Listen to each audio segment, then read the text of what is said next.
SCFI라고 하는 그 컨테이너 운임이 일단 14주차째 이제 빠지기 시작을 했습니다. 여름이 가장 성수기인데 벌써 빠지기 시작을 했기 때문에 일단 시즈널리티 상으로는 피크가 좀 꺾인 상태다라고 보셔야 될 것 같고요. 네. 운송주는 기본적으로 운임이 빠질 것으로 예상될 때는 사는 것이 아닙니다. 아직은 해운주로 먼저 미리 갈아타서 기다려야 될 때는 조금 아니지 않나. 오늘은 엄경아 신영증권 연구위원을 모셨습니다. 어서 오십시오. 안녕하십니까. 네. 네, 반갑습니다. 요즘에 수주 공시가 굉장히 뜨거워요. 네. 뜨겁고 그다음에 수주하는데 한 척당 받는 비용이 확실히 전년 대비 계속해서 올라가고 있고 어느 날은 상선 저 컨테이너선이나 이런 것들을 봤는데 이거 옛날에 LNG 선에서 봤던 가격이네. 뭐 이럴 정도로 가격이 많이 올랐습니다. 네, 맞습니다. 근데 사실 주가는 먼저 많이 올라 있어요. 네. 올해 연말 포워드 영업이익 대비로 결코 싸지 않거든요, 지금. 그럼에도 불구하고 지금 수주가 많기 때문에 이익이 늘어날 거다. 거기까지는 오케이인데 도크 다 꽉 차서 더 이상 받을 거 없어서 이익 성장 규모가 뻔한 거 아닐까 하는 그런 고민이 좀 있거든요. 근데 유유히 올라가고는 있습니다, 주가가. 네. 과거에 대비하면 사실 아직 다 올랐다라고 보기는 굉장히 어려운 정도의 수준이고요. 네. 저희가 이제 아까 말씀하셨듯이 이제 매일매일 선가가 오르고 있다라고 얘기를 하셨으니까 길게 어느 만큼까지 올랐는지 좀 보여드리도록 하겠습니다. 네. 저희가 준비해온 장표의 오른쪽 그림을 보시면 이것이 이제 신조선 가격의 그 지수 추이라고 보시면 될 것 같은데요. 과거에 2008년 그 9월에 기록한 고점은 191.58포인트이고 바로 지난주에 그 지수는 187.78포인트. 그래서 지금 역대 최고 수준과 3.8포인트 정도 차이가 나는 상황입니다. 예. 저희가 2021년부터 21년, 22년, 23년, 24년 네. 지금 4년 연속 계속 오르고 있는 상황이고요.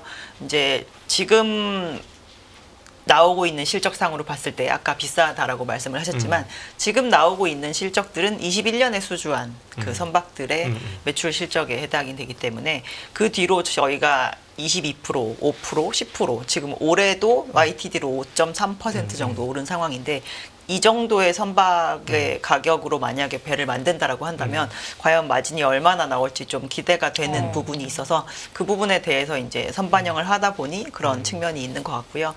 저희가 과거에 2007년에 저 높은 가격으로 그래서 수주한 배들을 만들었을 때 얼마만큼까지 수익이 났었냐 하면 어느 정도 영업이익률까지 봤을 것 같으세요?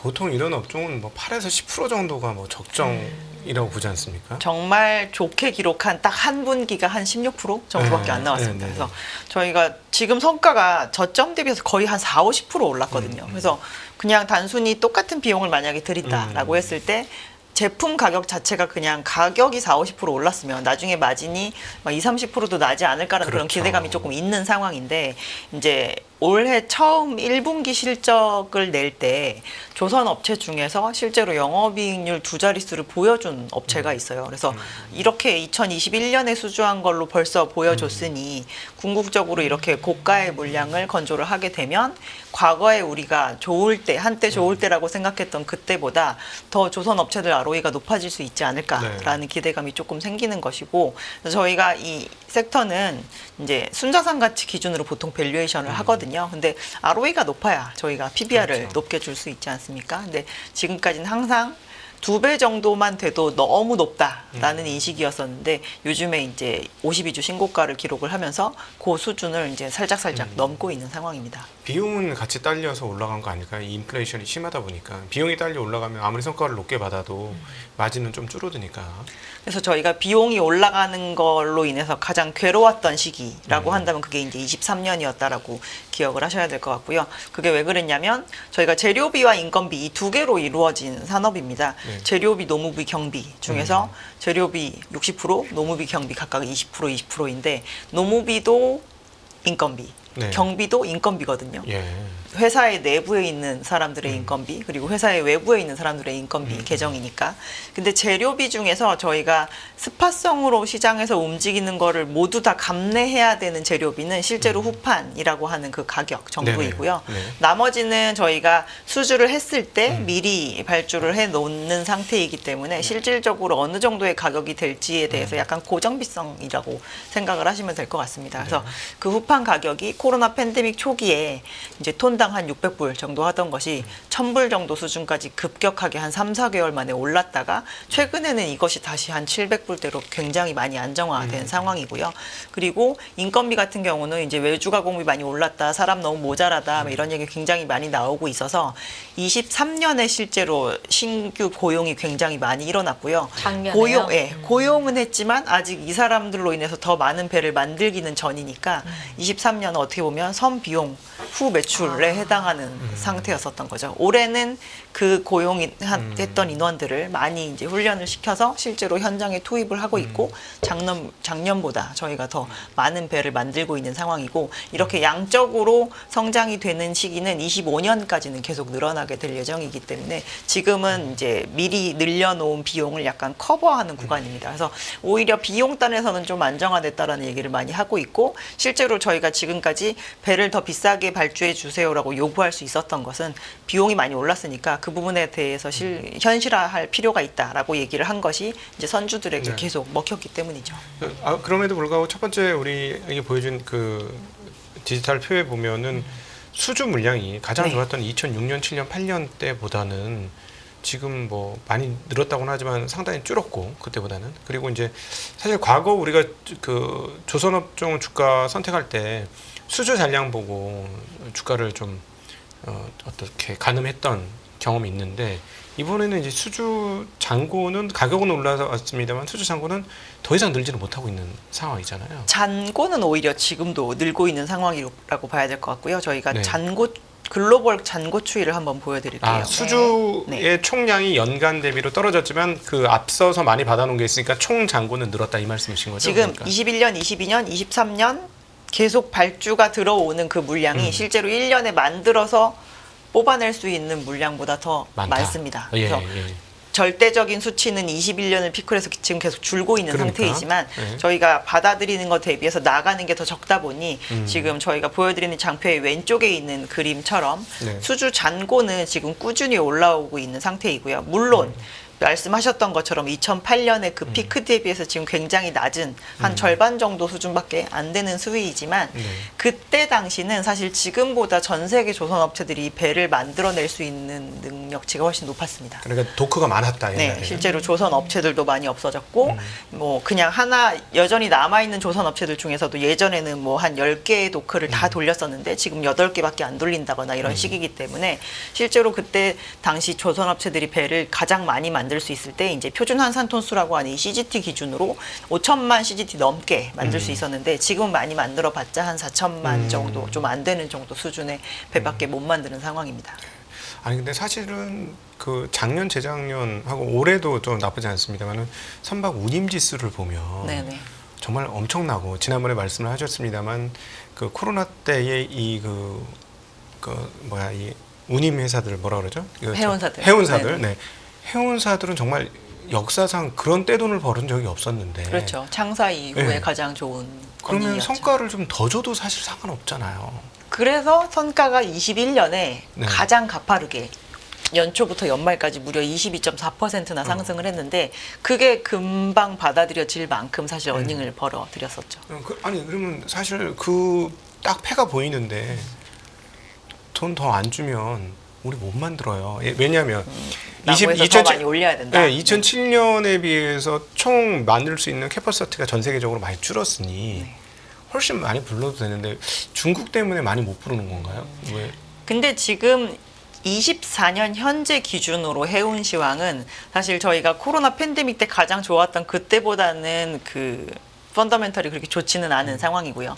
실제로 그때 발주한 배들이 지금 쏟아져 나오고 있는 상황이잖아요. 그래서 해운 운임은 정말 딱 수요와 공급 그거 하나만으로 결정이 되는데 나오는 배보다 지금 시장에서 필요로 하는 화물 적재 공간이 더 적은 상황이기 때문에 지금은? 실질적으로 지금 수요와 공급에 의해서 해운 운임은 별로 그때만큼 좋지는 않습니다. 그리고 해운사들은 어쨌든 한 번에 돈을 써서 이 배를 뭐 한 번에 시리즈로 10척을 산다. 그럼 얘를 이제 30년을 쓸 예정인데 그렇죠. 지금 잘 벌었던 거를 가지고 막 흥청망청 쓰면 이 배가 내용연수로 계속 남아있는 동안 만약에 이 배의 그 가격의 BEP를 못 맞출 수도 있는 거거든요. 시장 운임 자체가. 하긴 이제 배라는 거는 그 진수를 한다고 끝나는 게 아니라 계속 유지 보수를 해야 되니까 그렇죠. 운영도 해야 되고. 빼는 순간 비용이 계속 발생하는 거죠. 그리고 항상 그 BEP를 넘을 정도의 그 물량도 확보도 해야 되고 그리고 운임도 언제든지 화주들이랑 계속 내고를 해서 이제 더 많은 어닝을 얻을 수 있도록 이제 내고를 많이 해야 되는 거죠. 네. 야, 그러면은 이게 세계 블록화, 그 무역의 이제 미중 간의 무역 그 장벽이 만들어지면서 이렇게 되면 해운 운임사한테 불리합니까? 이게 유리합니까? 어떻게 보십니까? 저희가 만약에 뭐 이제 단순히 미국이랑 중국 간의 사이가 안 좋아져서 원래 이들 사이에 굉장히 많은 무역량이 있었는데 예. 그렇게 되면 미국은 뭔가 중국으로부터 사던 거를 다른 데서 사 와야 되는 거고 그렇죠. 중국도 미국한테 열심히 팔던 거를 더 여러 군데 팔아가지고 이제 계속 수출을 해야 되는 거잖아요. 그렇게 되면 일단 해운의 복잡도는 높아집니다. 네. 옛날에는 그냥 한 번 이렇게 쫙 가고 끝이어야 되는데 더 멀리 가거나 더 쪼개서 가야 된다거나 이런 식이기 때문에 해운사들이 공통적으로 복잡도가 높아질 때는 전가를 시키면 됩니다. 네. 그 화물을 필요로 하는 사람들에게.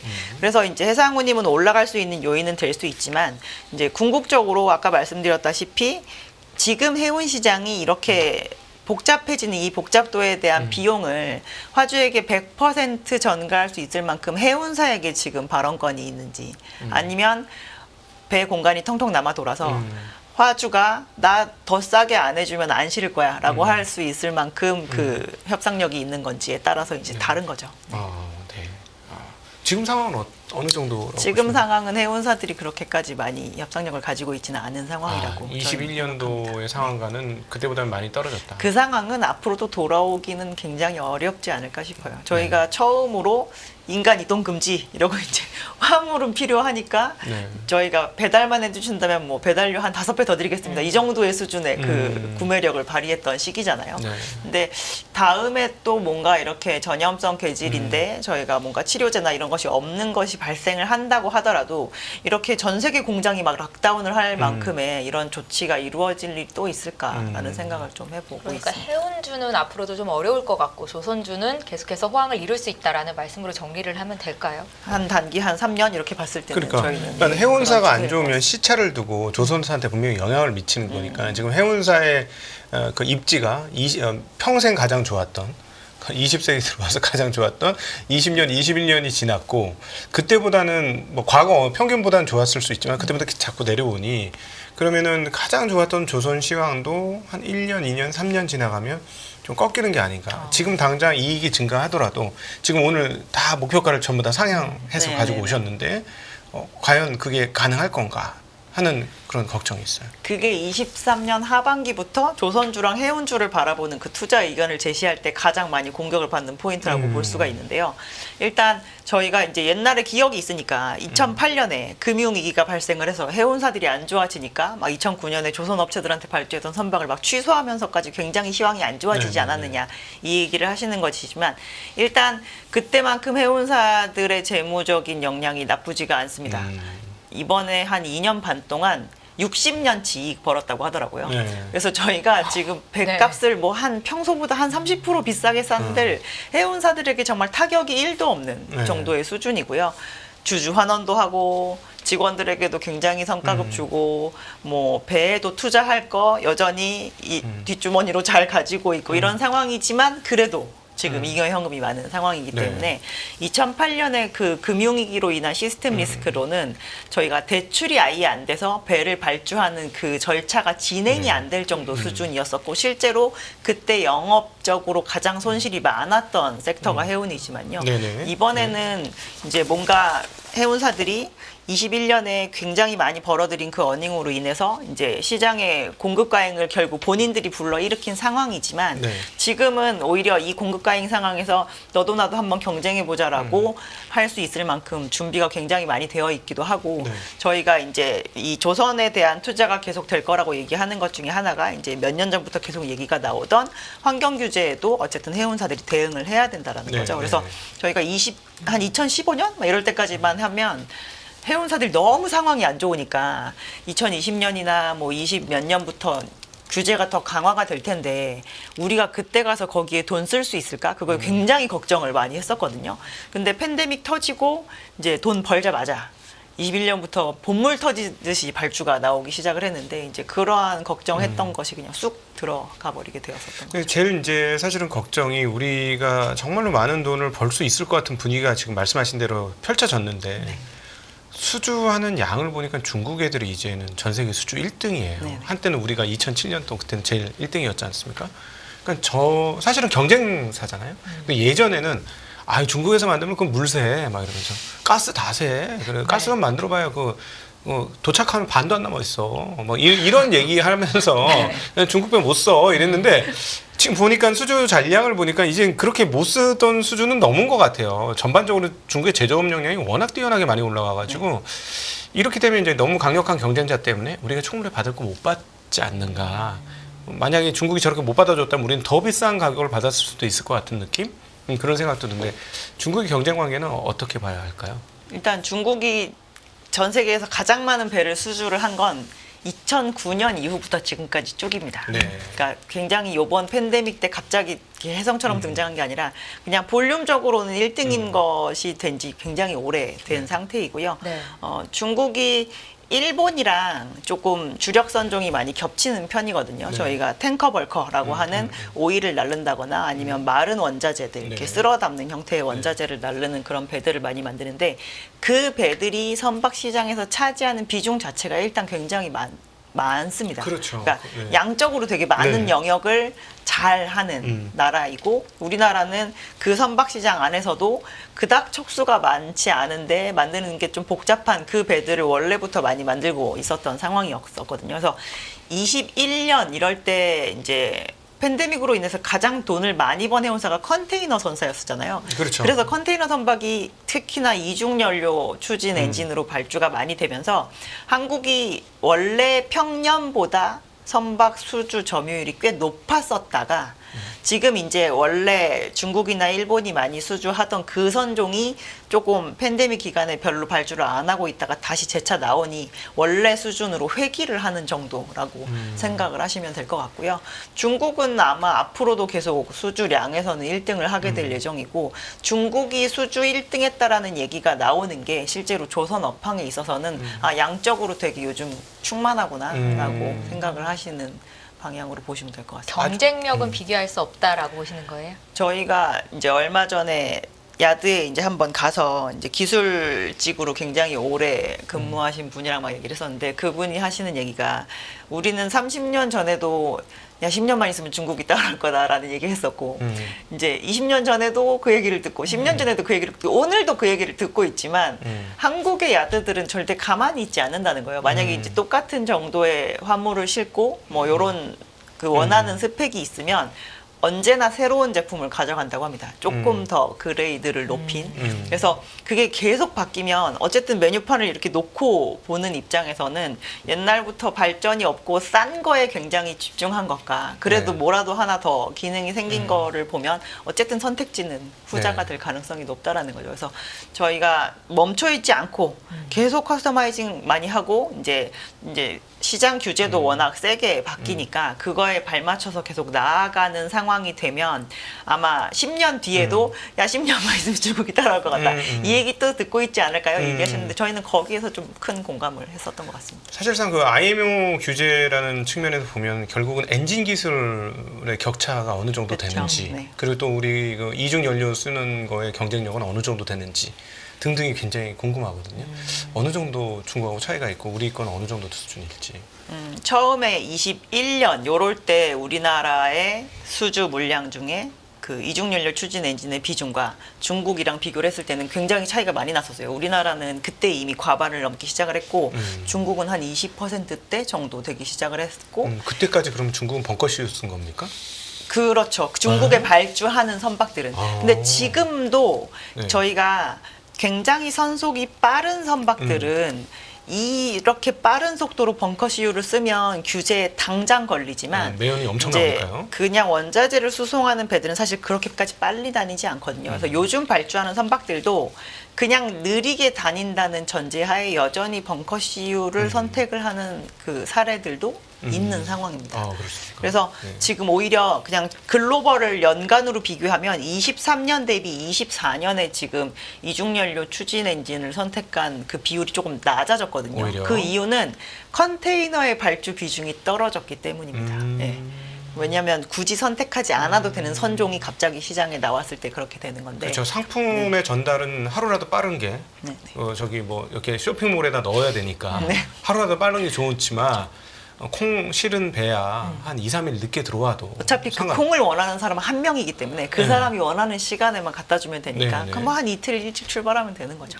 그렇군요. 네네. 그런 차이가 있어. 그러면은 우리나라 지금 엔진 경쟁력은 어느 중국하고 차이는 크다 이렇게 봐야 될까요? 이중연료를 처음 선택했을 때 일단 1차적으로 찾아오는 것은 한국인 것 같고요.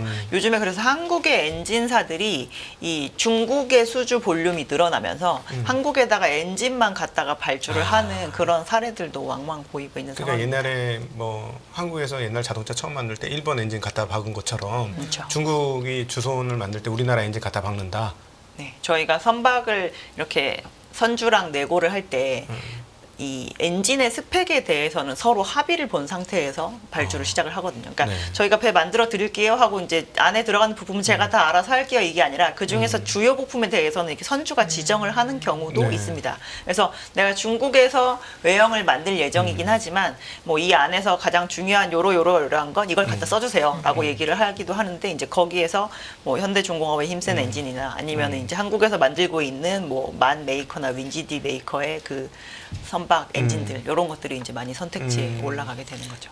그럼 결국은 그 유럽의 디자인을 가지고 한국에서 만드는 겁니까? 지금 만 엔진 추진 이렇게? 엔진 같은 경우는 우리나라가 라이센서인 그 엔진이 없고요. 아예 그 선박에 들어가는 발전 엔진 같은 경우는 라이센서 역할을 하고 있는 엔진이 이제 현대중공업이 가지고 있는 힘센 엔진만 있습니다. 발전 엔진이라 그러면 이제 그 불도 켜고 뭐 그렇죠. 전기를 써야 전기 되니까. 쓰는 네. 발전 엔진이고 네. 추진 엔진이라는 건 배를 밀어주는 배를 앞으로 나아가게 프로펠러를 하는 돌리는 그런 엔진을 말씀하신 네, 건데 맞습니다. 그거는 아직까지 유럽 기술을 라이센스 인해가지고 우리가 만드는 상황이다. 맞습니다. 그럼 그건 중국 애들도 할 수 있는 거 아니에요? 그렇게 해서 중국에서 진행하고 있는 엔진 메이커들도 있는 상태이고요. 우리나라는 이제 현대중공업이랑 그 지금 하나 엔진으로 하나 된 엔진. 예전 HSD 엔진이 이제 네. 주로 만들고 최근에 이제 인수가 이루어지게 된 STX 중공업까지도 이제 선박 추진 엔진을 만 거를 만들고 있었죠. 네. 이번에 HD 한국 조선해양이 STX 중공업을 인수하잖아요. 네. 인수하게 됐는데 그러면 경쟁력이 조금 더 높아졌다라고 평가를 할 수 있는 거예요? 국내에서 선박용 추진 엔진을 만드는 회사가 그렇게 딱 3개였다라고 보시면 될 것 같은데 이제 그게 하나가 합쳐짐으로 인해서 한쪽으로 가게 된 것이고요. 그래서 이제 여기에서 또 그 조건부 합병을 하게 된 이유가 이 엔진에 들어가는 부품도 일부 만들거든요. 네. 근데 그 부품을 하나 엔진이 납품을 받아서 쓰는 그런 부품도 있습니다. 그래서 커넥팅 이 모드? 회사가 만약에 가지고 가서 하나 엔진이 엔진을 만들어야 되는데 이 부품을 제때 납기를 안 해주게 되면 이제 문제가 생길 수 있어서 경쟁 관계에서 안 좋아질 수가 있으니까 그런 거에 대해서 이제 3년간 금지하는 그런 조항을 가지고 조건부 승인이 되게 되었고요. 아마 현대중공업은 기존 안에 이제 중공업 내에 있는 조선 사업부들의 그 엔진을 주로 많이 생산을 했었는데 이제 3자가 필요로 하는 엔진에 대한 수요까지도 이걸로 인해서 조금 커버하기가 더 용이해지게 되지 않았을까 네. 싶습니다. 최근에 이제 수주되는 뉴스들을 보면 이제 컨테이너선 같은 것들이 수주가 되면서 예를 들어 우리가 마진이 굉장히 높을 거라고 항상 외쳤던 LNG선 수주 이야기 좀 덜 들리더라고요. 그게 그러면은 만들 만큼 다 만들어서 그런 건가요? LNG 수주 네. 얘기가 별로 안 들린다고요. LNG 수주 얘기가 작년까지, 그러니까 올해 상반기 초반까지 많이 들렸던 이유는 일단 볼륨적으로 굉장히 큰 비중을 차지하는 카타르 프로젝트가 있었기 때문이고요. 네, 네. 근데 LNG 시장만 봤을 때는 카타르가 자기 혼자만 많이 발주하는 게 아니라 카타르가 발주하겠다라는 거를 시장에 공고함으로 인해서 다른 경쟁사들의 손이 조금 빨라지게 되는 그런 부분이 있습니다. 이 회사가 가가지고 LNG 그 건조 캐파 다 차지하고 나면 내 거 못하니까 나도 빨리 그렇죠. 해야지라고 하면서 이렇게 시장에 쑥 들어오는 그런 측면이 있거든요. 근데 네. 그러한 게 일단 한 차례는 조금 지나간 상황이고 이제 LNG 기준으로는 한 28년 정도의 인도 물량까지 이미 다 나와서 이제 그 다음 프로젝트까지 저희가 굳이 미리 받아놓을 필요는 없으니까 그 부분이 약간 일단락되는 그런 분위기인 거고 요즘에 LNG가 아닌 일반 상선들은 아직까지도 뭐 27년 이런 것들의 선표가 조금 남아있기 때문에 이제 그런 것들에 대한 거를 소화하느라고 요즘에는 또 다시금 막 네. 컨테이너 선박이 발주가 나온다거나 네. 이런 상황이 되었죠. 그럼 단도직입적으로 좀 여쭙겠습니다. 네. 지금 과거 가장 좋았을 때가 마진율이 16%까지 나왔다. 네. 근데 지금 아무래도 성과가 올라왔으니 이제 내년부터 나올 영업이익률은 확실히 올라갈 것 같고 올해 뒤쪽으로 갈수록 영업이익률이 점점 올라갈 걸로 추정이 되는데 어느 정도까지 추정을 하고 계실까요? 저희는 나중에는 20%대를 다 평균적으로 기록을 할 거라고 생각을 하고 있고요. 올해 1분기 실적이 나올 때 HD 한국조선해양의 종속회사인 HD 현대사모가 이미 10.9%의 영업이익률을 달성을 한 상황입니다. 네. 아직까지 21년 수주 물량 만들고 있었던 상황이었었거든요. 물론 이제 대량 구매에 따른 할인을 많이 적용해 주었던 카타르 LNG라던가 아니면은 머스크가 초기에 발주한 뭐 메탄올 추진 컨테이너 선박 이런 것들이 현대사모 선표에는 없습니다. 그래서 네. 온전히 시장에서 올라간 그 가격을 다 반영된 그런 수주 물량만 가지고 있어서 좀 마진이 빨리 나오긴 했는데 그 뒤로도 저희가 22, 23, 24 계속 그 선가가 지금 오르고 있는 상황이니까 아마 내년 정도 한 4분기 이렇게 되면 저희가 봤을 때 전사가 다 한 두 자리를 이미 기록을 하고 있지 않을까라고 생각을 하고 있고요. 26년의 실적이 굉장히 기대감이 좀 높은 상황입니다. 근데 이제 우리 조선투자할 때 제일 겁나는 게 워낙 수주 산업이고 네. 과거 2007년도에 정말 대상승 이후 정말 그다음 대하락이 나왔잖아요.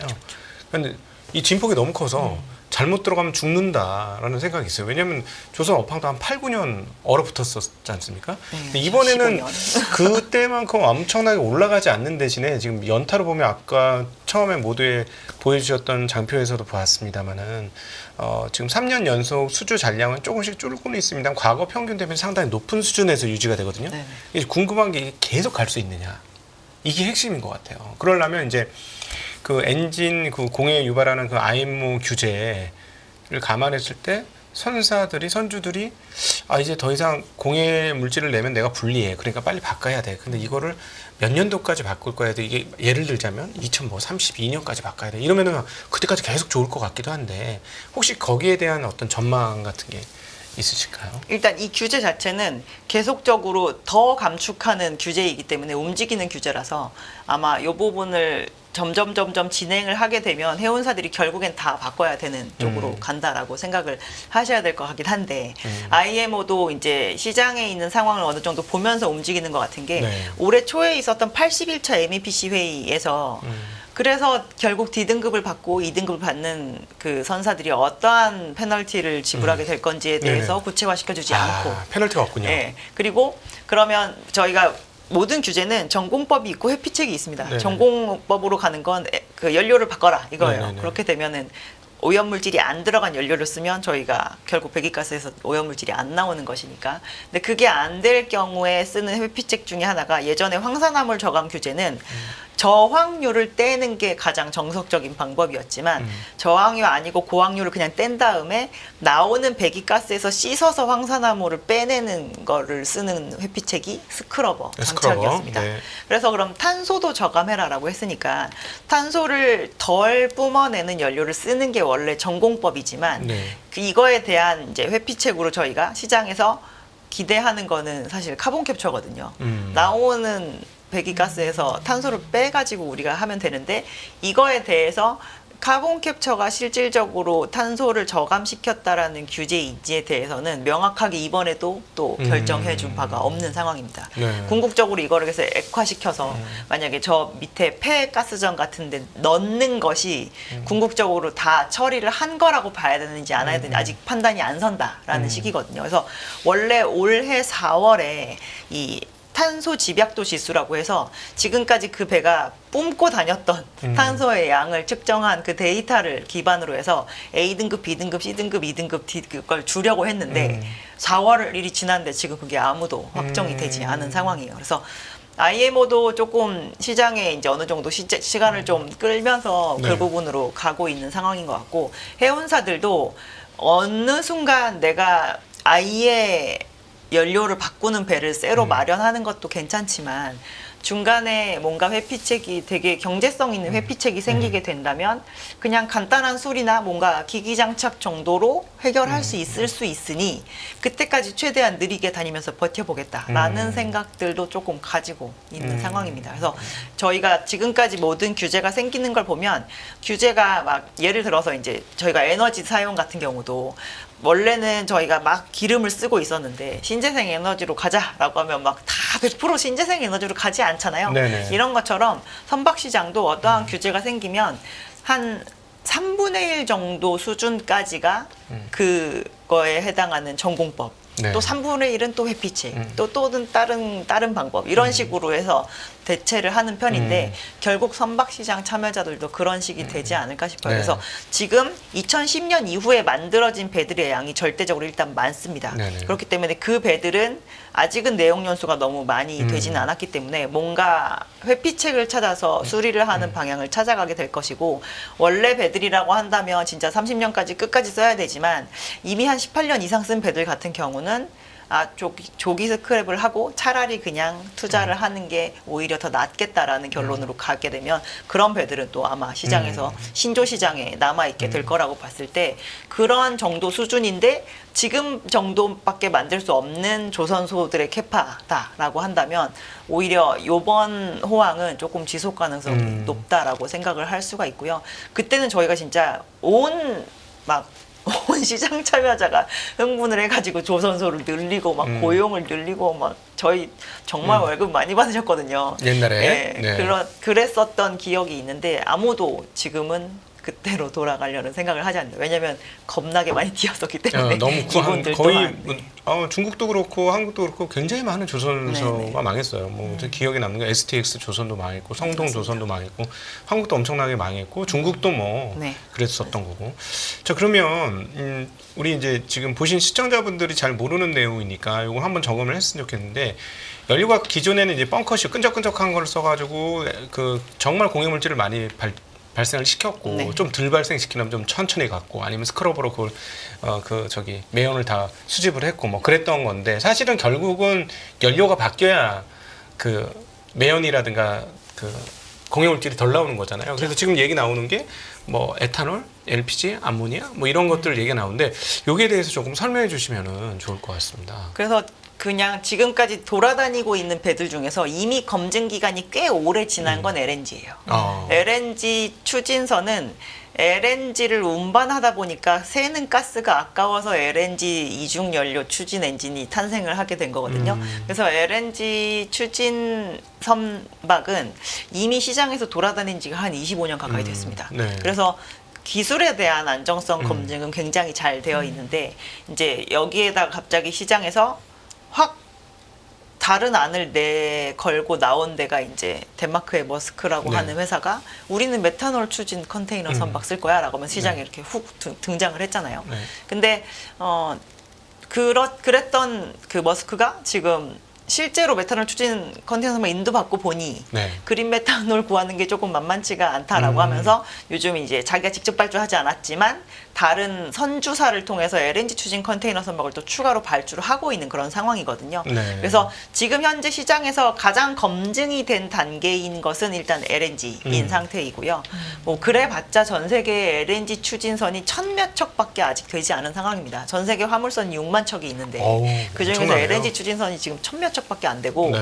이중 연료 추진을 선택한 선택지가 수주 잔고와 그 지금 현재 돌아다니고 있는 배들을 다 합쳐서 7% 정도밖에 안 되는 걸로 저희가 알고 새로 있습니다. 선택되는 것도 그렇게 안 된다고요? 새로 선택되는 거는 잔고 중에서는 지금 한 40% 정도 되는데요. 네. 이제 워낙 기존에 깔려 있던 그렇지. 배들이 많다 보니 이제 그렇게 해서 총 합쳤을 때 한 7% 정도 되는 것으로 알고 있고요. 네. 그래서 이제 저희가 이 두 가지가 지금 이제 대세 연료다라고 나와 있고 이제 차세대로 얘기가 되는 것 중에 하나가 이제 암모니아인데요.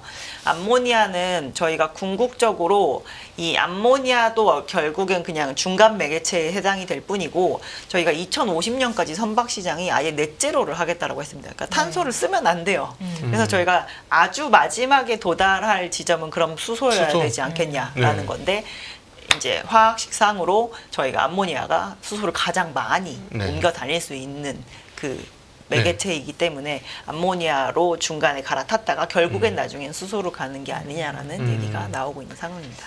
이제 시간적인 여유가 많지 않아서 여기까지 이론적인 이야기를 좀 들어보고요. 투자 전략에 대한 의견을 여쭤보고 싶은데 조선 업종이 많이 오르니까 기자재 쪽도 좀 들썩이는 것 같고 또 오늘 시청자 여러분들이 댓글을 많이 올려주셨는데 조선주는 너무 많이 올라서 이제는 좀 해운주를 봐야 되는 거 아니냐면서 HMM에 대한 의견들도 굉장히 많이 올려주고 네네. 계시거든요. 저희 위원님 의견을 좀 여쭤볼게요. 지난주 기준으로 저희가 13주 연속 올랐던 SCFI라고 하는 그 컨테이너 운임이 일단 14주차째 이제 빠지기 시작을 했습니다. 네. 여름이 가장 성수기인데 벌써 빠지기 시작을 했기 때문에 일단 시즈널리티 상으로는 피크가 좀 꺾인 상태다라고 보셔야 될 것 같고요. 네. 내년에 저희가 컨테이너 선사들은 쉽게 얘기해서 편먹어서 그 운영을 하는 얼라이언스라는 것을 이제 가져가는데 내년에 그 얼라이언스가 깨집니다. 네. 저희가 기본적으로 얼라이언스가 깨질 때는 해운 시장이 좋기가 어려워요. 왜냐하면 기존에 있었던 화주를 계속 확보해야 되기 때문에 저희가 할인 영업을 많이 하게 되거든요. 네. 그렇게 되면 운임이 빠지겠죠. 운송주는 기본적으로 운임이 빠질 것으로 예상될 때는 사는 것이 아닙니다. 그래서 저희가 2분기 실적 좋을 수 있고 3분기 실적까지 좋을 수 있어요. 지금 운임 꺾였지만 3분기의 총 평균 운임이 2분기보다 높을 수 있기 때문에 네. 근데 그 숫자가 좋게 나오는 것이 과연 주가상으로 어느 정도 영향을 줄지는 잘 모르겠습니다. 지금 글로벌 컨테이너 선사들의 그 밸류에이션이 한 PBR 기준으로 0.7배에 거의 다 수렴이 되어 있는 상황인데 지금 글로벌 컨 선사들 대비 HMM의 주가가 그렇게 고평가도 그렇게 저평가도 않은 상태이기 때문에 네. 아마 글로벌 컨선사들의 움직임에 따라 많이 움직이지 않을까 싶은데 네. 최근에 운임은 오르는데 주가들이 이렇게 확 왕창 내려갈 때가 있었거든요. 그게 올해 운임은 오르고 있는데 내년 운임 선물이 빠지기 시작하니까 바로 그거에 반응을 하면서 빠지기 시작을 해서 네네. 이제 저희가 봤을 때는 아직은 예, 저희가 그 해운주로 먼저 미리 갈아타서 기다려야 될 때는 조금 아니지 않나 싶습니다. 네네. 조선주 측에 쪽에서 탑픽을 꼽아주신다면 어느 쪽을 보고 계세요? 저희는 이제 실적 잘 나오는 업체가 일단 지금은 제일 대장주라고 보기 때문에 네. 뭐 HD 현대사무 실적이 가장 좋을 것으로 보고 있어서 HD 한국조선해양 여전히 탑픽으로 말씀드리고 있고요. 요즘에 수주 산업이니까 이제 수주가 좋아야 주가가 좋을 수 있는데 네. 이제 지금 MR 탱커에 해당하는 이제 그런 선박들이 잘 발주가 나오고 있는 상황입니다. 그래서 그 배를 거의 독점적으로 만들고 있는 HD 현대 미포가 저희는 그 차선호주 정도 된다라고 보시면 될 것 같습니다. MR 탱커? MR 탱커가 뭐예요? 그러니까 미디엄 사이즈니까 저희가 한 5만 톤급 정도 되는 저희가 대형 조선 업체들이 만드는 배들의 톤수는 한 30만 톤쯤 되거든요. 네. 근데 그거의 한 6분의 1 정도 되는 크기에 이제 석유 제품을 주로 수송하는 그러한 그 오일 탱커를 잘 만듭니다. 네. 미포가. 네. 지금 이게 시청자분들이 이게 비싸다고 말씀하시는 거 보면 이제 PER 베이스를 보면은 뭐 지금 한 30, 40배 정도 되는 회사들이 굉장히 많고. PBR도 벌써 한 2.5배를 터치하기 시작한 것 그러니까 같습니다. 근데 과거 평균으로 따지면 어느 정도 수준이에요? 이 PBR이나 PER? 과거의 PBR 피크가 제가 아까 그 잔고 굉장히 높았다라고 말씀드린 그때 모두 다 가장 고점을 5배까지 찍고 내려왔었고요. 그렇군요. 근데 그때는 수주 잔고를 5년치를 가지고 있었지만 그 5년치가 아니게 되기까지 굉장히 시간이 짧았습니다. 왜냐하면 네. 해운사들이 망하면서 잔고가 막 취소가 되니까 네. 실제로 거의 약간 모래성 같은 거죠. 어느 순간 한순간에 무너졌기 때문에 주가의 하락세도 굉장히 빨랐었다라고 보시면 될 것 같은데 요즘에는 수주 잔고가 계속 한 3에서 3.5년 정도가 좀 꾸준하게 유지가 되고 있는 상황이고 그럼에도 불구하고 3배까지 아직 주지 않고 있는 상황이라는 거를 좀 감안하면 뭐 올라갈 수 있을 만한 여력은 생각해 보기 나름이지 않을까라고. 그럼 지금부터 이제 앞으로 조선사의 미래를 보고 봤을 때 중요한 게 수주 잔고의 연수가 네. 계속해서 늘어나고 이게 쉽게 떨어지지 않을 수 있느냐 하는 전망이 딱 나오면 사람들이 좀 편하게 투자를 할 것 같아요. 계속해서 더 올라가는 건 전 오히려 리스크라고 생각하고요. 조선 업체들의 수주 잔고의 길이는 조선 업체들의 리스크의 길이라고도 보셔야 됩니다. 내가 이 선주가 5년 뒤에도 나한테 안정적으로 배를 찾아갈까? 이거에 대한 걸 제가 네. 약속을 하고 시작하는 건데 네. 이 신뢰도가 떨어질 수도 있기 때문에 적당히 예상 가능한 수준의 한 3년 정도만 유지할 수 있을 만한 능력이 된다라고 한다면 조선 업체들이 가격 지표를 제시하는 데 있어서의 그런 협상력은 충분히 가져가는데 문제가 없습니다. 그 조선 투자를 안 해보신 분을 위해서 그 결제 조건, 결제 방식 한 방에 왕창 주는 게 아니니까 네. 계약금 주고 중도금 주고 잔금을 줄 테니까 그 대략 어느 정도가 평균적인지를 한번 설명해 주시면 좋을 것 같습니다. 실제로 배를 만드는 데는 저희가 아무리 대형선이라고 해도 한 12개월 내외 정도밖에 안 걸리는 상태인데요. 제가 지금 발주해서 만약에 2027년 연말에 주세요라고 하면 2027년 1월부터 만들게 될 거잖아요. 그렇죠. 그럼 만들 때부터 시작해서 원래대로 했었다라면 이제 20% 만들면 20% 받고 또 20% 만들면 20% 받고 이런 방식이 이제 스탠다드 방식에 해당이 되고요. 처음에 왕창 받는 게 탑헤비, 뒤에 왕창 받는 것이 헤비테일이라고 해서 저희가 이러한 부분이 있는데 이제 시황이 안 좋아질 때는 조선 업체들이 협상력이 없으니까 되게 끝에 돈을 받는 편이고 이제 시황이 좋을 때는 조선 업체들한테 빨리 가서 만들어 달라고 해야 되니까 계약금을 왕창 주고 시작을 하는 그런 편이죠. 요즘에는 헤비테일로 많이 갔다가 이제 결제 수단에 대한 부분이 많이 돌아오긴 한 것 같습니다. 앞쪽으로 많이 왔다. 네네. 그러니까 이게 또 뒤로 가는지 여부도 조선 투자의 하나의 중요한 포인트가 될 수도 있겠네요. 그런 것도 될 수 있겠죠. 네. 네. 네. 여기까지 네. 정리하는 걸로 하겠습니다. 앞으로 추진 연료가 또 넷제로 시대로 가는 상황에서 어떻게 이제 수소가 최종 지점이 될 것이다라는 말씀도 주셨고요. 조선 업종에 투자하시는 분들은 오늘 내용을 다시 한번 들어보면서 잘 체크해 보면 좋겠다라는 생각이 들었습니다. 엄경화 신영증권 연구위원님과 함께 일부 시간 함께했습니다. 고맙습니다. 네, 감사합니다. 안녕하세요. 이승입니다. 더 많은 영상을 보고 싶으신 분들은 화면 오른쪽에 있는 구독 버튼을 눌러주시기 바랍니다. 그리고 영상을 보시면서 좋아요는 필수인 거 아시죠? 항상 인포맥스 라이브를 사랑해 주셔서 감사합니다.